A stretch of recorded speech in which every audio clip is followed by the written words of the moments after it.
Amidst a clutch of cordial reunions, one slightly corpulent figure stands out.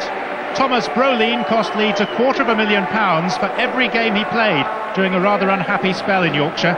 Crystal Palace took him on initially for the cost of his bed and breakfast. Now they are paying him enough to afford his evening meal as well. He's one of 5 men facing former employers here and surely requires little motivation. His coaching career at Selhurst. Ribeiro forehead to forehead with Brolin. Now it's Robertson. Tackled well by Edworthy.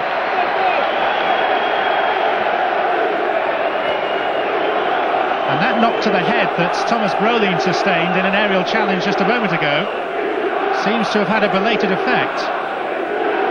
He wandered around in a rather dazed fashion for a few seconds, and then his legs just seemed to go from under him. That was the clash of heads. It involved Ribeiro, that was the Leeds player, and Brolin initially seemed to be okay. And he's being led towards the dressing room. No suggestion of a substitution at this stage.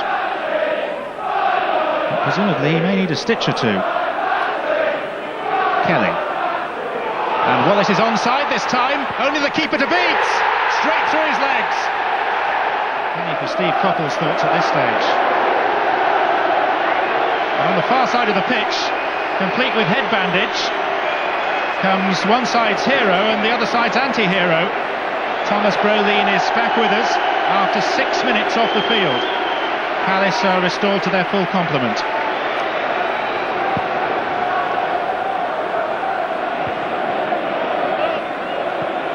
Hasselbank. Muscular figure, Hasselbank. Shot was deflected. It's 2. Brolin. The boos are getting louder, if anything.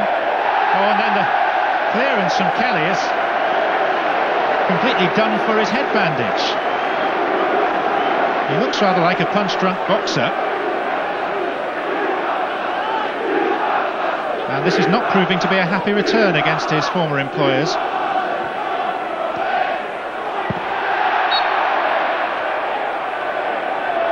It just strikes me that having been off the field for the first goal, he probably thinks it's only 1-0 as well. In which case he's got a rude shock awaiting him. Really, they should ask him to go off and have it seen to again. First of all, Brolin in the first 5 minutes got an elbow to the face and was taken off. He's come back looking like something out of the Crimean War. He's got a great big white bandage around his head. Wallace went straight down from the kick, from that free kick, and he scored. Then Wallace got booked for not retreating 10 yards, so he's had a yellow card. And just as he joined me, Hasselbank has just scored number 2 for Leeds. So after about 14 minutes, it's Crystal Palace 0, Leeds 2. So Tomas Brolin got just the welcome that you expected then from the Leeds players, Rodney? Yes, he did. It was a whack to the head from Ribeiro, and he went down like he'd been hit by Lennox Lewis, and was actually off the field, Jeff, for 6 minutes, but he's back now and looking as big as ever. Rod Wallace's first goal going wrong there. Trail 2-0, Rodney Marsh. Tomas Brolin is having a pretty difficult time, isn't he? Unless you're Tomas Brolin or a Crystal Palace supporter, it's quite funny actually.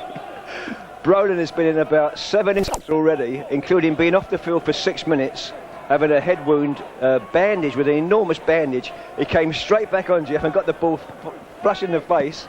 The bandage fell off, blood streaming from his face. The trainer came on again and replaced the bandage with a little plaster, and he probably doesn't even know they're 2-0 down. Probably just as well, I would think, in that case, Rodney. Thanks very much indeed there.